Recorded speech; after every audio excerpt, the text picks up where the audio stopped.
Hello again, it's Gabe Zolna. I'd like to talk to you about a few other things that I found very interesting this morning. As most Americans know, the government came out with the new unemployment numbers. And amazingly enough, they went from, I believe, 8.1 to 7.8. That's a true miracle. That's a true miracle. And the reason that's so important of a number is no president has ever been elected where unemployment was above 8%. So, interestingly enough, that's no longer the case. That's no longer an obstacle that President Obama has to overcome. Later on in the morning, again on Fox News, they said that the way they obtained that number, now keep in mind there's around 350 million people in America, out of which about 28 million are unemployed. Now the way they obtained that 7.8 number is they called 50,000 homes randomly. That's pretty incredible. So after calling 50,000 homes randomly, they determined that out of the 350 million people in the United States, out of all those millions that are unemployed, that number's come down dramatically. Now, one of the questions that they asked is, are you employed? Or are you working?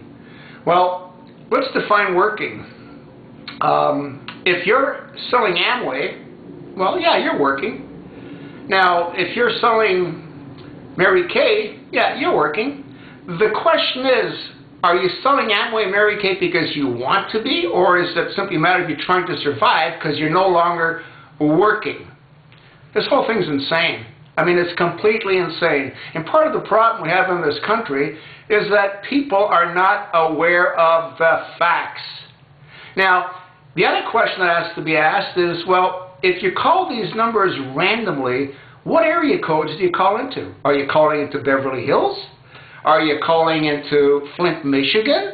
Are you calling into Southern California? I mean, it's ridiculous. It doesn't make any sense.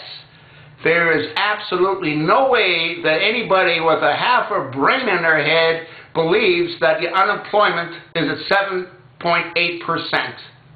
Now, keep in mind, that number also was established by taking those that dropped off being no longer looking for work. It's insane. And again, knowledge is power. The American people have got to start obtaining knowledge, because if you don't, this country will no longer exist. Thank you.